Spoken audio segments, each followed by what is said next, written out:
And welcome to Catholics Coast to Coast. I'm Ace McKay, always loving the weekends because we get to spend time together. We get to dive deep into our faith and conversations happening at Podcast Central, which are easy to find when you go to EWTN.com/podcast, or if you find a show that you like, particularly subscribe wherever you like to stream, and then that way you don't miss future episodes.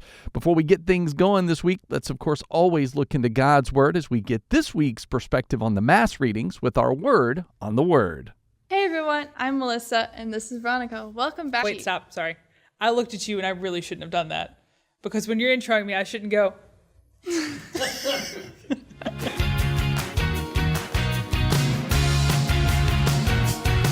This week we want to focus on the second reading. It's from the first letter to the Corinthians. In it, St. Paul talks about the charisms of the Holy Spirit, which, Melissa, what are charisms? Basically, they're gifts of the Holy Spirit. And St. Paul talks about how there are many different charisms, there's still one Spirit. Just think about the saints. A lot of them had many different gifts, but they all used their different gifts to build up the one church. Like St. Padre Pio. Mm-hmm. He read hearts and bilocated. That's pretty big gifts. Yeah, definitely. And I think Mother Angelica is a really good example, even though she isn't canonized. She had great faith in providence, and her wisdom and knowledge really shone through her teachings on the Bible. And we're blessed enough to get to follow in her mission here at EWTN.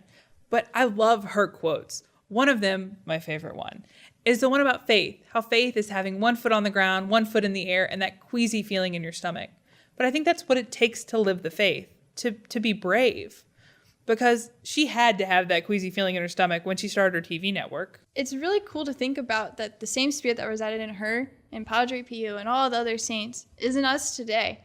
So that's what we challenge you to think about this week, to reflect on what charisms you may have. And if one doesn't stick out to you, ask God to reveal that to you. You might find out that you have multiple charisms. True, and we'll see you next week. Bye.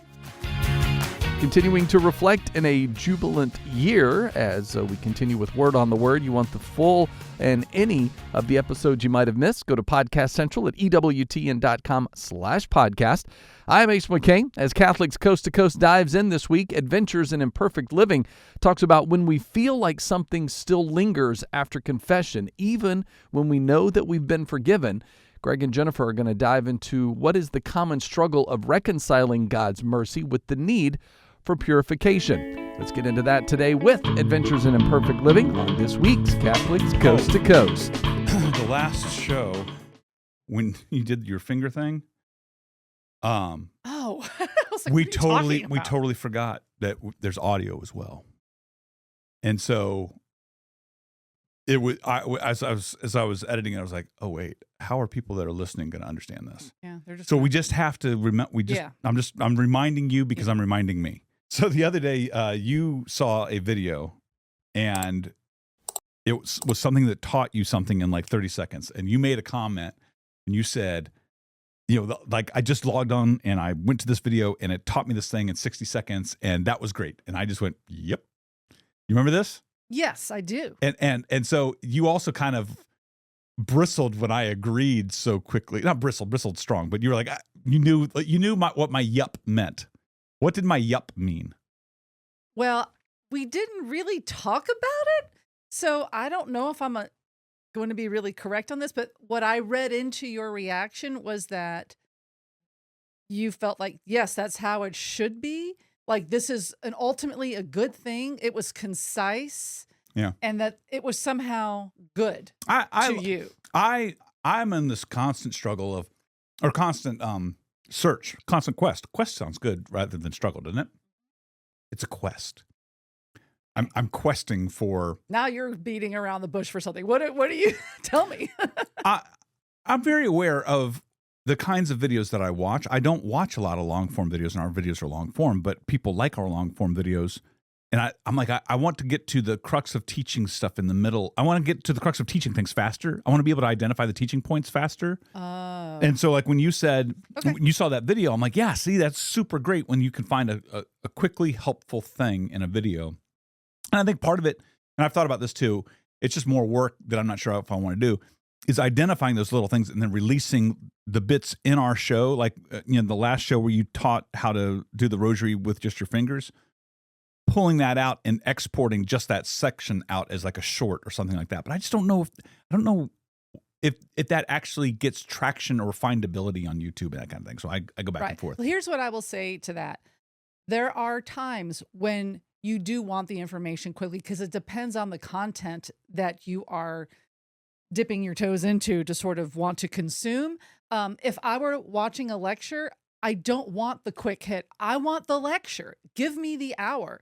But if I'm watching how to cook, salmon, then I want the quicker result. It just depends on my search on what drove me to the video in the first place. Yeah. Okay. That both are good. It's not, you can't give the 30-second tidbit of takeaway for a lecture for content that could change your life, because you need time. You need people to marinate in a topic and let them process and absorb. And that requires time, which is where we sit with our teaching. We need time.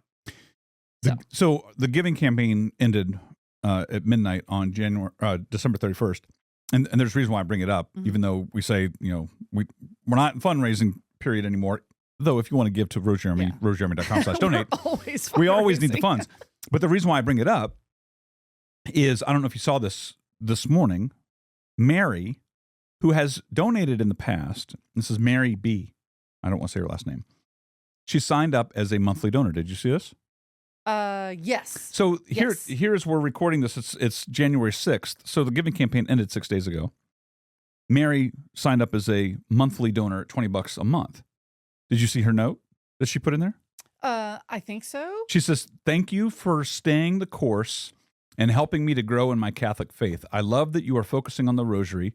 Know that I listen to your podcast or watch the video each time you share. There is so much I relate to as someone in the same age bracket. I pray for you regularly and pray my rosary every day, usually right away in the morning." So one of the blessings of, and this is going to tie back into what we were just talking about, one of the blessings of the giving campaign is that we hear from people, not just financially, but we hear from the Rosary Army community more during that time. And I'll be bluntly honest, it's a terrible, terrible, terrible time for us. The giving campaign. And it's just so wonderful hearing from the people who are impacted and involved in Rosary Army during that time. It's like those little notes, and that note like from Mary, it's so helpful to us. And I throughout the course of the year, I don't realize how much I need it until you start to receive it, right? But she's saying right there, and other people said this during the giving campaign, how much these conversations that you and I have mean to people. And my brain is always of two lines. I can see it, and then I also struggle against it at the same time. I appreciate it, and I struggle against it. And it's just like so many things. It's like when I do a Bible study and I read some truth in there, I can see it, but I struggle with it, right?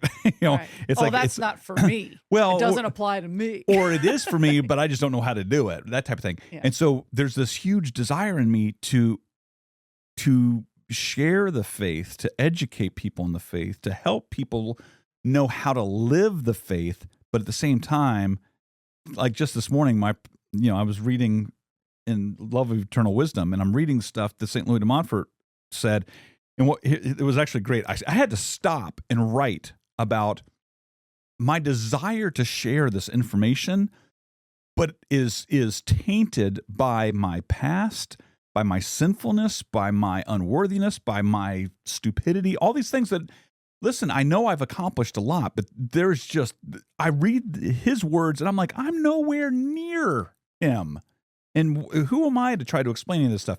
And what was great was then I flipped the page and he says almost the exact same stuff about Solomon, because he's writing about wisdom, the wisdom books, so, wisdom and Sirach and Proverbs. And he says, I'm an idiot. I'm a worm. And I'm like, okay, so. Wow, that's perfectly timed. So when we're trying to figure out how do we teach people, how do we make these things? And I know I talk about it a lot on the podcast of like just constantly, part of the podcast is trying to figure out how to make a podcast that's efficacious to everybody. And part of the efficaciousness, I think, just comes from the struggle. People just need to see people struggle, and which is just weird that our brains are like that. You're making me, I wasn't even going to talk about this, but I have to now because you said the key phrase that I said and was trying to offer some counsel to one of our adult sons who is home from college, and we were talking about his college experience and how it has just been a struggle year after year, and it's almost like intensifying. And so, one, as a parent, it's hard to receive that because you kind of were hoping that he would say, I am so happy at my college. I'm loving it. It's incredible. Jesus is known to me on a daily basis at this Catholic college and I'm going like, to. Man, thank you for, encouraging me to go here, and instead I'm getting an opposite. Yeah. It's like, oh no, like, what do I say to this? How can I, as a parent, encourage our son? And it's like, but there's something about the struggle. It's like, listen, that might be part of your required necessary formation is that you learn how to struggle and struggle well, because life is going to give you a lot more of that. But there's something about this struggle that I think you're just supposed to go through, and you just need to trust the process. And so while our son has been home for this long, break between semesters, we've had a lot of conversations about the adversities that we've gone through in our life, including those cross-country moves that have affected each family member in a very uniquely different way because of where we were in our life, our age, our life experience, all shapes that. And for people that don't know, like a little over 10 years ago, we went from the state of Georgia, where we live now, to Colorado, to Indiana, and then back to Georgia. So we did 3 cross-country moves in the course of school-age children. With school-age children in the course of about 6 years. Right. And it was disruptive, and it was the exact I experienced a lot of moves growing up, and they screwed me up. And I did not want to repeat that for our children. And now as an adult, and going back to what I was saying about Louis de Montfort and like the screw-ups, I'm like, I had no wisdom. Yeah. I'm like, I don't want to do that. And then I did that thing, right? I did that thing to my children that was done to me, that kind of thing. And so, anyway, it's that conflict is constantly there. Right. But then to step back sort of objectively and to sort of look at that past. Where we are now. Well, yeah, look at the past experiences that were really hard in the moment. Yeah. You don't see the blessing Yeah. in the moment. You just see the pain of the moment. But a few years outside of the moment, you realize, oh, but wait, if I didn't go through that thing, I would not have met that one person that has affected my current situation in a positive way. And then you realize that's part of the tapestry of God. A lot of times we don't see the tapestry, but God sees the tapestry. Yeah. He sees the picture. He's like, but I need you to go there because I know you, and I know how your mind works, and I know what needs to be fixed in you. And the only way to fix that thing is to put you through this fire right now. Yeah. And you may need to burn for a long time before you really get that impurity burnt out of you and you are healed. Trust me on this process. And that terrifies me because I still feel like there's a zillion impurities in me. And even after being tested in fire of all those moves and everything, again. Hey, but if you can get purgatory resolved here, more here than when you actually are in it, isn't that better? Well, but my point is I'm like, this is what I tried to, I was trying to work this through this morning. I know we don't have a lot of time for this. This morning I was trying to work this out in prayer and journaling and reading this Love of Eternal Wisdom again. Every time I read it, or if I read a different version of it, I'm like, oh, why did I get that message 3 years ago when I read this the first time? The older I get, the more impurities I see, and I feel like I'm further away from perfection than I am closer to it because I accumulate more sins. I feel like I said something like this similarly on the last show. And I know that I'm forgiven by the sacrament of reconciliation, but the problem is the forgetting of things is very hard for me. I don't forget. And so they're constantly, and this is part of being someone who's been diagnosed with post-traumatic stress disorder. I have the disorder of constantly being impacted by my past. And I'm constantly fighting against the feelings that dredge up from the past. And that includes my sinfulness. That includes the knowledge of my sinfulness. I'm acutely aware of my sinfulness. I'm acutely aware of the forgiveness I've been offered. But I also know that there's an incredible amount of, reparation that has to be given up for my faults and the mistakes I made in the past. But Anyway. Yeah, but you have been forgiven. I know, but see, okay, all That's right. what you tell me. All your sins are listen. I forgiven. know, and I know that this is actually a level of confusion, not confusion, a level of struggle for me in reconciling in my brain the level of I've gone to confession, I've been given absolution, I do penance. Then, after doing penance, there's still this lingering sense that's taught that I'll still, depending on the level of my sinfulness, and even though I was absolved, there's still a level of additional penance that I must perform for my forgiveness long term, depending upon the severity of my sinfulness and the stain of which I've caught. Does that make sense? Do you know what I'm talking about? Because otherwise, It's like, I know I'm forgiven, but right, there's always there's this still sense of I just went to confession, I just was absolved, I just sat in the pew and did my penance, but somewhere between walking from the pew to my truck, even if I was struck by a bus coming through the parking lot at that moment, is there still a level of purgatory that I will have to? I don't know. like, did it really thoroughly clean me is there like you say? I have this lingering sense that I'm still going to spend time in purgatory no matter what. And I don't know how to erase that. Yeah, how to it sounds like it's a belief issue, and that's It's something you have to really trust them. I'm I'll- trusting you, Lord. No, wait a minute. You I'll be honest say. because I will say I have been given conflicting information on that thing. On that point. On that point. I have by priests and others. And I'm like, I can't get a clear answer on that one. And I hate to say that on a podcast. And I'm sure this is the kind of thing that I'm going to get some other conflicting information. I'm going to hear from Jeff Miller, who's going to give me a question. Jeff, I'm going to go with you. Go whatever ahead you- and answer, please. But then I'm going to get from someone else who's going to go, no, it is this thing. if you die within 60 seconds of confession, then you're going to heaven. Well, But I if mean- you go to 5 minutes, you've probably already said. Because here's what didn't happen when you were absolved. No. If you were absolved and you went to okay, from the moment that you did your penance. So I say, I sit down in the pew and I do my penance if I can do it right then. If the priest didn't give me homework that takes a week, Yeah. which drives me nuts because Okay, stay on that's point, even stay on worse. Then I'm like, oh gosh, if I get hit by a bus before I can complete this in the week's time that the priest told me. My concern is that even though I'm forgiven, I'm not transformed. My concupiscence is still there. My tendency towards that sin might still exist. And sure. No, so, that's true. So in the fact that it's in my thoughts and in my words and what I've done and what I failed to do, I might turn around and see someone who will spark a memory of someone else who hurt me. And then an angry thought involuntarily comes bubbling up to the surface. And then I'm sitting there just for a second too long. Now I'm becoming scrupulous. Okay. Right. And then I'm fighting with that. Oh my gosh, Greg, I got it. You're like the popcorn pot. You grab it, it's clean. Look how clean it is. But then you use it and then you get it dirty. But then you clean it again. But then you use it. Yeah. It gets dirty. And then you clean it again. Oh, but let me say this. But even after, this is my struggle with the popcorn pot. Okay.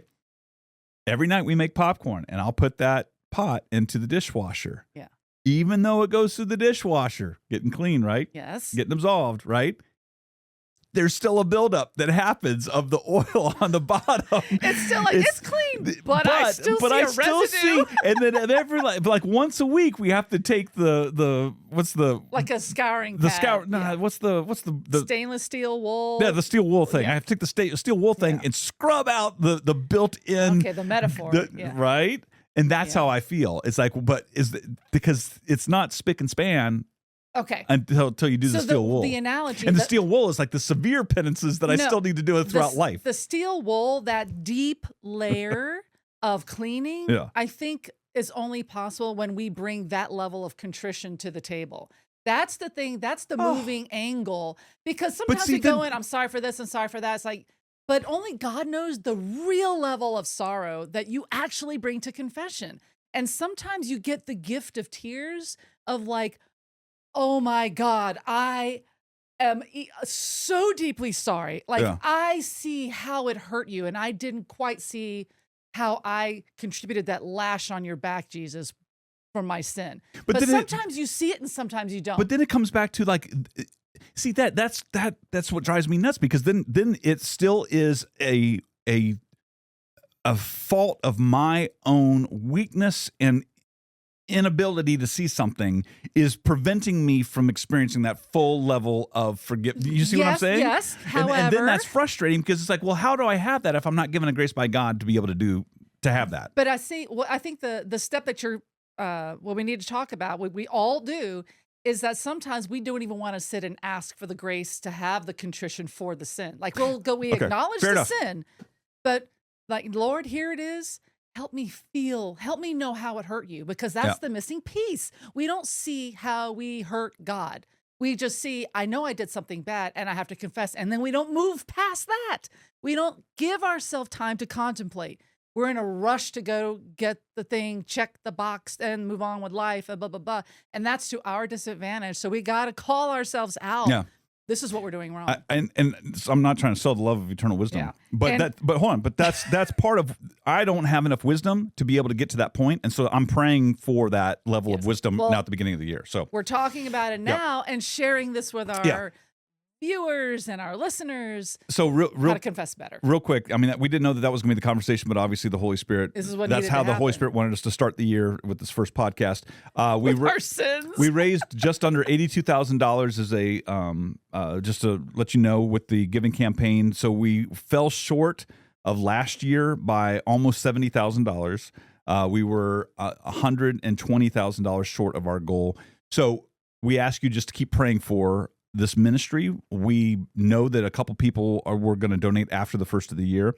It is what it is, and we're just pushing forward, and we'll cut back where we need to cut, and we'll make changes as we need to make changes. But our intention is to still keep pushing forward, and just trusting Jesus that he's going to give us what we need to be able to do this work. So that is what it is. So Thank you to the 250 to 280 people who did make a donation. We just cannot thank you enough. I have written my last handwritten thank you card of the people who actually donated. So over 250 cards, and I prayed for every single one of you. One person said, "Don't send me a card. Don't spin the stamp." I'm like, "What?" Then I got to tell you, he was the hardest one. I ended up praying for him the most because he kept popping up on the list. I went, "Oh, he doesn't want me to." He just said, "Pray for his grandson." Oh, okay. Boy, that's really hard for me to just. Just let me thank you. Just let me thank you. Just let me send you a sticker. This is so hard for me. And so I ended up praying for him the most. But thank you to all of you. We did want to talk about something you've been doing, but I think let's hold that on for another show. Yeah. I wanted to give a quick health update on you for people who have asked and were concerned. Yes. Okay. Basically, in the month of November, I did, in fact, go to a cardiologist, and that was a stressful thing, but thank God it all worked out. I found one to go to very close to home, and the first thing that they wanted to do was get me on a heart rate monitor. That was one of those wearable kinds, which is like super awesome, but annoying in its own way. But it's like a wearable. So you put like this film over it so you can get it wet. You can go to sleep. You just never have to take it off. We should have taken a picture of it while you were wearing it. It was this weird looking like a giant Band-Aid, basically. And it was a little annoying because on my skin, I just wanted to scratch it off. But you left it there, and I have to have like a little, like its own smartphone I had to keep within 50 feet of me at all times. So I got used to that, and I did that for 2 weeks, and I had no knowledge of what data was being resulted, but I know it was transmitting to whoever it needed to transmit to. But I was so grateful that it was really monitoring all my heart was doing under all activities, whether it was sleep or going on our 5-mile walks, which we did still continue to do. And so it would kind of capture my normal. But in that, because I was personally so aware of my heart rate being monitored, I was aware of my heart rate. I'm paying attention to my own heart rate, which I don't think I ever really did before. Yeah. And something about going to bed at night is where my heart is the most wonky, and I don't like it Which at is all. because the whole incident and Everything happened at night. Yeah, it all happened at night. So let's see. So I'm still in the testing Yeah, so what's phase. next? What's next? The next is, in a couple days, I'm going to do a stress test on a, what do you call those machines? Treadmill? A treadmill. Yes. Wow. Haven't been on one in a while. And I have to get an echo done and a couple, like it's like an ultrasound on the carotid artery just to see how that's going. It's things that the ER did not do. So this is more of a deeper dive. And if anything, it's a baseline of my heart's health at this point in my life, which is super good to have no matter what. And we'll get all those results in the month of January, and we'll know finally how my heart health is today. Yeah. So thank you for the prayers for Jennifer these last couple months. I had the realization 2 nights ago. I was like, oh, she'd be dead for 2 months now if she actually did die that night. So that's a new thing that I have going on because I can't forget trauma ever. Thank you to all of you for hanging out with us. This is a short first show of the year. We've had these 2 other banked shows that I keep wanting to release, but news needs to happen, and I thought we were going to give more news. Well, we did, the Giving Campaign and Your Health. So the next couple shows are great conversations that I've been waiting to share with people. I think that those will be the next 2. They'll be coming soon. We have other fun stuff that we're working on behind the scenes for all of you. We're so glad that you're part of Rosary Army. If you want to help support us, rosaryarmy.com/donate. If you want to send us feedback, you can do so at feedback@rosaryarmy.com. We love reading the comments. If you're watching the video, the people leave down below. Thank you for being here. As always, make them, Pray them, and give them away. God bless, folks. As we wrestle with how grace, purgatory, and forgiveness play out in our lives, that's Adventures in Imperfect Living. For the full conversation or ones you might have missed, just go to EWTN.com/podcast or find Adventures in Imperfect Living wherever you like to stream so you don't miss what's to come this year. I am Ace McKay. When Catholics Coast to Coast continues, the Catholic gentlemen are checking in to find out more on why only 9% of us complete our New Year's resolutions. So what is it that motivates the 91% of the rest of us to keep those going with the joy of accomplishment? As a Catholic gentleman helped to discuss why resolutions and how the self-discipline comes, we're going to be in a great pursuit of how we as men can also strive to live better. The Catholic gentleman coming up on Catholics Coast to Coast. The destination for great Catholic audio programming is EWTN Podcast Central, featuring the best of EWTN radio, as well as faith-filled podcasts from our friends and affiliates across the nation, all in one place, all free. If it's central to the faith, you can find it on EWTN Podcast Central. It's like podcast heaven. Visit EWTN.com/radio/podcasts today. Hey everyone, thanks for joining us here in the new year on The Catholic Gentleman. We are so blessed that you have decided to spend a moment with us. We are your hosts. I'm John Heinen. We've also got Sam Guzman coming at you in the new year. Sam, how are you doing? Doing great. Feeling blessed this new year. Amen. And myself included. And we are here. We're going to talk about this new year resolutions. We're going to talk about self-discipline and perseverance. While it's pertinent right now, it's also something that is pertinent at all times. Why? Because I just looked up recent studies, and the amount of New Year's resolutions that start and actually go to completion, never mind whether they're successful or not, is 9%. So 9% of people who create resolutions actually go through to completion. That might be more than you were thinking, or maybe it might shock you. But regardless, we love talking about this topic on self-discipline, resolutions, perseverance, and all the like. So if you like what we're talking about and you want to get the full extended edition, we come out with longer forms every single week inside of Catholic Gentleman Plus. This month inside of Catholic Gentleman Plus, we are having an intimate conversation about perseverance and what that means for the hearts and minds of men. We have 21 sessions already created with guest experts. We just launched a guest expert with Father Joseph Anthony of the Dominicans on the Rosary. We've had Father Donald Calloway, Father Ambrose Chris, just so many great and amazing individuals. So if you like what we're doing, you want to support us, head over to CatholicGentlemanPlus.com. And finally, I'd like to do a shout out to our show sponsors. We've got two incredible show sponsors today. We've got Ascension Press, who's launching right now their Rosary in a Year with Father Mark Mary. He's been on the show. He's a CFR, an incredible man. And links in the show notes. We're going to talk more about that later. In addition, we also have Exodus 90. We are only about 2 weeks away from launching the 90 days with Exodus 90. Click on that link in the show notes. We'll talk more about them as well. Anyways, as we were talking about, Sam, New Year's resolutions and the like, do you have yours made? Yeah, I've been thinking this year how I might do things a little bit differently. And so I think I'm setting some bigger categories this year that will give me some flexibility about what falls underneath, like New Year's intentions. Like, I'm going to, really work on my physical health, building myself up physically. How I do that, I have some flexibility underneath that so that I don't get so caught up on, did I do my push-ups today or whatever? Like, it just gives me some subcategories I can have underneath that broader goal of improving my health. So I'm nailing down some of those New Year's resolutions, but by and large, yes, I definitely am focused on beginning the new year well. But as the topic of this episode implies, the bigger element in success, I would say, is perseverance. Because so many people, like you said, that statistic is just shocking. Like so many people just have the best of intentions and then fall off the bandwagon almost immediately. So it's time to be a little more realistic with our goals, but then stick with them. A smaller goal consistently maintained is much better than some grandiose goal that lasts a week.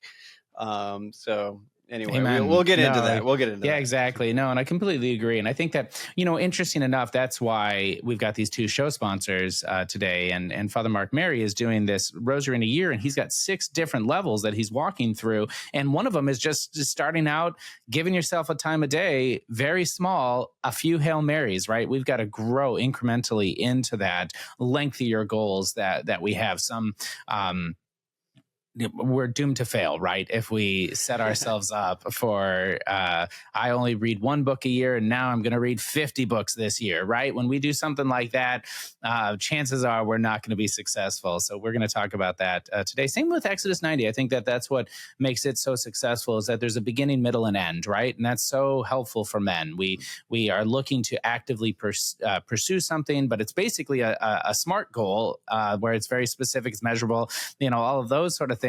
It's given to you. There's a time frame, right? That's the T, and it's 90 days. And we know we just have to focus through that. And I think that's one of the beauties of our church, is that we've got these seasons like Lent and like Advent and other things that you can really focus on these. But you're exactly right, that perseverance in physical matters will make way for perseverance in spiritual matters. And that's one of the topics that I really hope to get to today as well, is because we do need to learn how to persevere in these small matters so that it can then, let's say, bleed over into our spiritual lives, where ultimately maintaining faith all the way to the end is our ultimate goal. So I also grabbed a scripture quote from Proverbs here so that our listeners can understand this applies to Sam and myself as well. Proverbs 14, it says, "In much work there shall be abundance." That's work we're talking about. "But where there are many words, there's oftentimes want." And so we're not just here speaking to you, we are also trying to live it as well. And the first topic and first step that we want to talk about is your mindset, right? We have to have the right mindset. You kind of we've been alluding to it, right, Sam? So when you hear having the right mindset, what immediately comes to your mind? Yeah, I mean, mindset is really everything, because when you can think about the same exact circumstances in 2 radically different ways. Viktor Frankl talks about this in his amazing book, Man's Search for Meaning, where he talks about those who have a sense of meaning or purpose can endure almost anything, whereas those who have no purpose whatsoever, they're kind of nihilistic or despairing about reality, they just collapse under the pressure of life. But it's the same thing with little things like New Year's resolutions as well, where it's like if you look at this as some kind of penance, some kind of misery, some kind of self punishment, you're going to fail so much faster. You're going to fail almost immediately, actually, because you don't actually want to do it. But if you reframe it as an opportunity to unlock your potential, that potential that God has given you. I mean, I personally believe that each one of us has almost unlimited potential. I mean, we don't even know the upper limit of our potential as human beings. I mean, you look at some of the lives of the saints when they were, little kids or something like that, like their parents probably had no idea the potential that lay hidden within them. But they just kept growing and growing and growing until they became, saints. and each one of us has that potential. The saints weren't special human beings in the sense that they had something extra that we don't. Like, we actually all have that potential deep within us. The problem is almost none of us actually activates it to the level that we could. So instead of seeing New Year's resolutions as some way to just punish yourself and deny yourself sweets and treats and, suffer in the gym and like all of this misery, right? No, like this is a way of unlocking the potential that God has given us by grace, by cooperating with grace. And then you'll never know what will happen. You never know what God will do in your life when you begin that process. So again, it's taking the exact same circumstances, like fasting or prayer or exercise or, getting your finances in order or whatever those New Year's resolutions are. They may seem very simple on the surface, but your mindset determines whether or not you're going to be successful and whether or not those actions have a deeper meaning beyond just, getting your life in order. There's more to it than that. Yeah, Sam, I completely agree. Exactly what you're saying. I hear in kind of more modern psychology and stuff, what you're talking about is this growth mindset, right? This idea, like you were saying with the saints, where it was never a fixed mindset. It was never that they couldn't achieve great things, right? Because they were doing so with God. They were doing so with Christ. And I think that for me, in the essence, that's something that I have to constantly remember. Now, I've taken the Stoic attitude in the past of, I'm going to do this, white knuckle this. I'm going to require myself to get up every morning. I'm going to require myself to practice the trumpet 3 or 4 hours every single day, come hell or high water. I'm just going to keep on moving forward. But when I'm doing it because I love Christ and I understand that God's grace is there with me, it endless possibilities, right? And a certain degree of joy and peace in the striving and in the struggle end up overcoming me. And I find myself day in and day out wanting to wake up, wanting to get to prayer early, wanting to make sure that I stay consistent with things like working out or pursuing, improvements in my career, etc. Like all of these sort of things are possibilities that all I have to do is stay focused on. And one of the things that I know gets so many people off, especially in resolutions, is when they don't see that immediate noticeable change, right? And so if you have a growth mindset, if you believe that your steady, consistent daily actions will improve your life over time, awesome. But even then we can fall off if we end up not seeing those changes or those gains that we are looking for. And that is a danger that we have to, kind of get rid of in our mindset. I'd love to hear your thoughts on that. This idea when maybe I've done it for 2 weeks, but I don't feel like I'm getting better, or something like prayer that I've already brought up, where sometimes you can go for years and still feel like you're struggling to improve in prayer. Like, how do we stay consistent? How do we persevere in those situations? Yeah, that's a great question because you're going to hit that resistance. Maybe it's right away, maybe it's a little bit down the line, but resistance is huge. And I think what I would say about that is love is always more motivating than fear. So often our New Year's resolutions are driven by fear of some negative outcome. Like, well, if I don't work out, I'm going to gain weight, and that would be bad. I don't want to gain weight. or if I don't get my finances in order, I'm just going to get further and further in debt. That would be bad. If I don't work on my relationship with my spouse, our marriage could go from bad to worse. All these like apocalyptic visions drive so often what we choose to focus on in our New Year's resolutions. But love is a far more powerful motivator, and it will help you persevere when things get difficult. Whereas fear is not a successful it's not a successful source of motivation. You're going to hit the wall, the resistance, you're going to feel the physical discomfort. You're going to feel the mental discomfort of change, and everything in you is going to recoil against that. And we'll maybe get into a little bit later why we fear change so much. But love, on the other hand, if you love health more than you fear disease, if you love your spouse more than you fear the embarrassment of a divorce, if you love God more than you fear sin, like, you're going to have so much more motivation. Love is like a magnetic force. Like, it draws you further and further on. It helps you persevere through difficulties. One of my favorite movies is Cinderella Man. And you know why John Braddock, I think it was like, he fought so fiercely, was because he wasn't just fighting for a title. He was fighting for his family and to put food on the table. And it made him, an absolute beast in the ring, in the boxing ring, right? And because love was the motivation.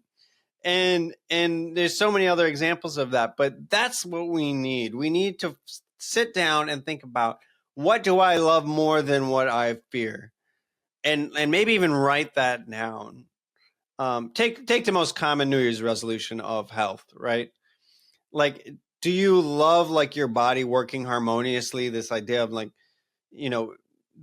again, like this radiant health that God has wants for you, has designed your body to work in this way, and like everything is humming smoothly, right? Like, do you love that more than you fear being a couch potato and like gaining a bunch of weight and arthritis and high blood pressure and all these things? Like, do you love health more? So that's what I would say, is just like, that helps us push through the resistance. I am so excited to bring to you, the listeners of The Catholic Gentleman, a powerful new series that our friend Father Mark Mary with Ascension Press is coming out with, called The Rosary in a Year podcast. But this is not just pray the rosary every day for a year, which is amazing and you should be doing it. It is actually so much more. Father Mark Mary is going to help you build a daily habit of prayer by starting small and learning the tools to improve and better your love of daily prayer. He has a full plan that you can download for free now by clicking on that link in the show notes or heading over to ascensionpress.com/gentleman. You are going to learn how to build a daily habit of prayer, form a relationship with Christ and our Blessed Mother, how things like visual art and scripture can better your prayer time, and why devoting yourself to Our Lady is the surest way to Christ and salvation. So I encourage you to click on that link now, or by going over to ascensionpress.com/gentleman and get your free plan and start this journey to be a man or woman more devoted to prayer and loving this essential part of life like never before. This series is going to be phenomenal because it is created by an amazing priest and man, Father Mark Mary, whom I love, and I'm so glad that he's bringing this to us. Yeah, it's excellent. I found myself specifically with health and working out, looking at each of my kids or my wife and whom I love, and that being the motivator. It's like, you know what? I'm going to get up and work out today for Gemma, my daughter. I'm going to get up and work out today for my wife, because that is such a more lasting and like you said, stronger motivation. I'm so glad that you stated that, because it really does change the mind in a way that is something that's sustainable, right? I'm always loving and choosing love for my wife, for my children. And so they're always there. And when that becomes my decided motivator, when that becomes the reason why I want to stay healthy, for instance, you can stick with it. you can find yourself. And I love that last comment about write it down, because that is so important, right? You have to.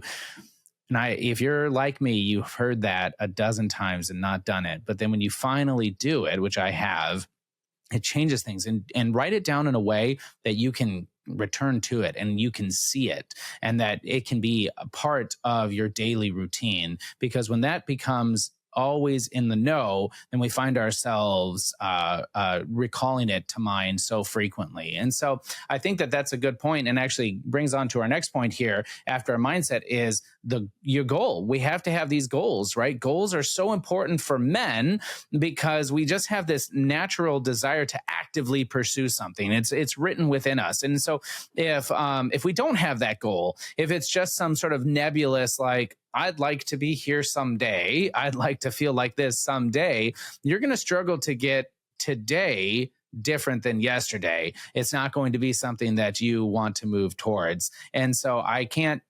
overstate this enough, the importance of setting up a goal and writing down that goal. We've talked about SMART goals in the past, specific, measurable, attainable. Attainable. Thank you. Exactly. I know I have it somewhere. And so, and sticking with those, because it helps get us to that next step. So, Sam, what are your thoughts on the importance of having a goal and writing that goal down? Yeah, I if you don't have a goal, you don't be surprised when you don't reach your destination. I mean, it's like taking a trip.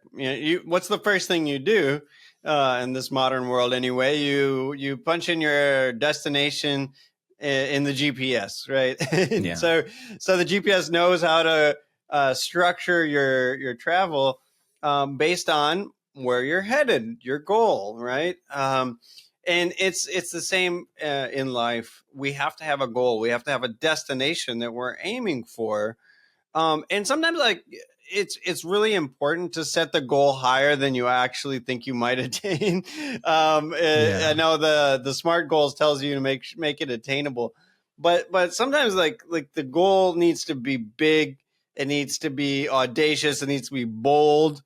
And aim high, like aim for the heavens, like aim for the stars, like just go after it and leave that results in God's hands. Like that's my approach anyway. I can't say it's right for everyone, but for me, like that's what I strive for, is like, and sainthood kind of is that, right? And I think that the modern church, this is maybe a controversial subject, but like I think John Paul II had this intention that we need more ordinary saints. Like we need just people who lived ordinary lives. We don't need St. Joseph of Cupertino, like flying into trees and, things like that, Padre Pio bilocating. And, like we need like ordinary saints that expressed ordinary holiness. And I totally appreciate that sentiment, and I think there's absolutely truth in that. But I think the more traditional view of saints was like, we want heroic virtue, like above and beyond the ordinary, and like the saints to be like almost like this extremely high standard that it sometimes feels like unattainable to ordinary people, but it's also again like shows what is possible when you cooperate completely with grace in your life. You never know what miracles can happen, right?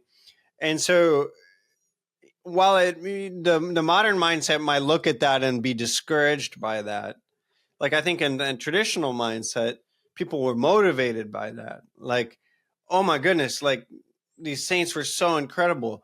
Like maybe I only get like 1/10 of the way there in my life, but at least I'm going to go after it. Like at least I can see what's possible when I say yes to God's will in my life.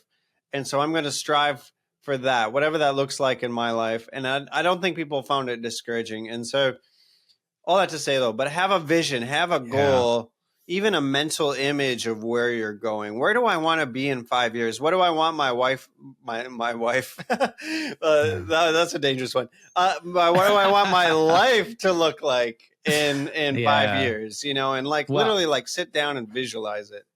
Agreed. And so I want to talk a little bit about that saint and the levels that can be achieved in holiness and in drive and in perseverance, because we got to be careful not to take kind of like a social media image of the saints, in the sense of when you're on social media and you're looking at your friend's Instagram or Facebook account, you're only seeing a snippet, just a bite-sized chunk of their lives. If we look at the saints and we see where they ended up, praise be to God, and that's all we think they got there, you're really missing the mark. When you can read some good biographies of different saints, you start realizing the struggle after the struggle after the struggle. You start reading about St. Alphonsus and his rheumatoid arthritis and everybody who was out to get him and to backbite and to throw him under, and the amount of times that he himself had to struggle to grow in holiness, the amount of times that he had to pray every day, not because he loved Christ, but also because it was the only way that he could stay on the straight and narrow. When you start going through one saint after another and you start learning these things, you start realizing what was required to reach that point, that pinnacle that we're talking about here. And it's perseverance, right? So perseverance is that day in and day out drive, that day out and day commitment. I've heard it referred to as grit, right? To keep on going. It's that passion, that motivation of love, and that consistent drive to get up and to do it better today, or come at it. And that's something that I like to talk about. I keep on coming back to prayer. It's the Catholic Gentleman Podcast, I guess. And so this idea of prayer is that you might wake up 10 mornings in a row and be falling asleep while you're praying.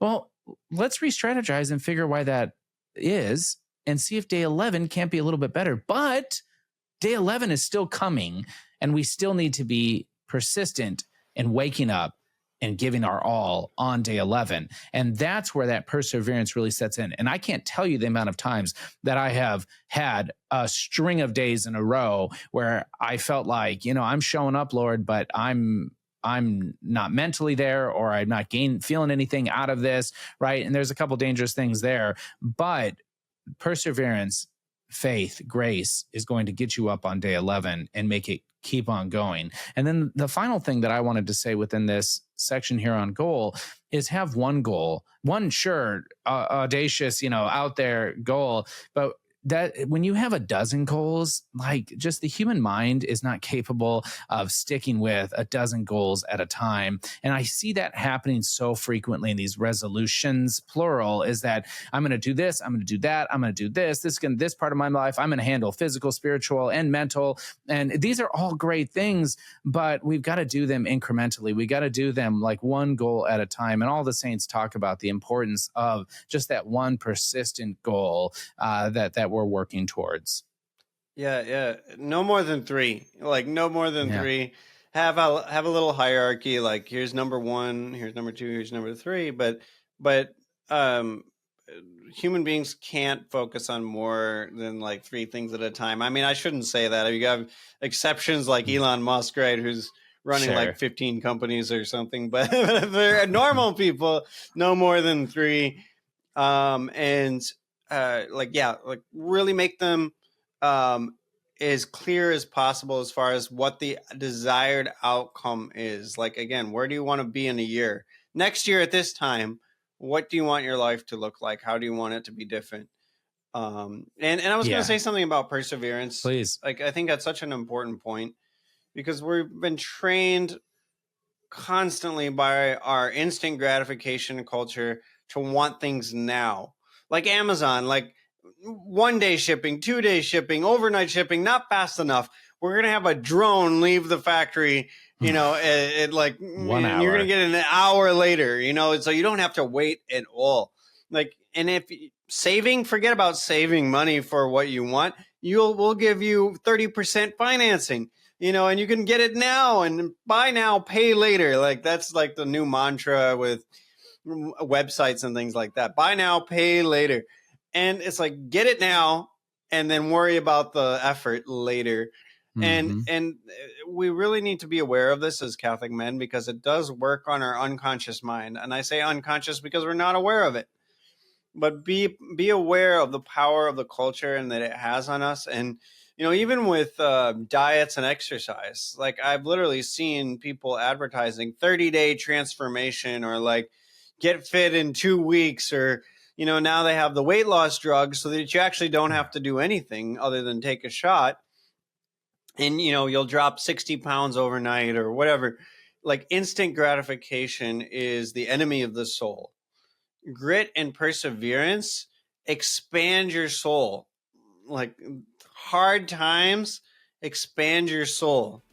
And that's not a popular message these days. There you have it, the 4 necessities that mark what it means to make your resolutions more successful. More with the Catholic Gentleman available at Podcast Central when you go to EWTN.com/podcast. And remember to like, share, or subscribe wherever you normally stream so then you can keep up with your favorite podcast as well. I'm Ace McKay, bugging out and going home. Enjoy the rest of your weekend. Remember, we will be back, and always you can find us at EWTN Extra if you want more of Catholics Coast to Coast and streaming on demand as well. Remember to let God define who you are, and I'll see you again with Catholics Coast to Coast.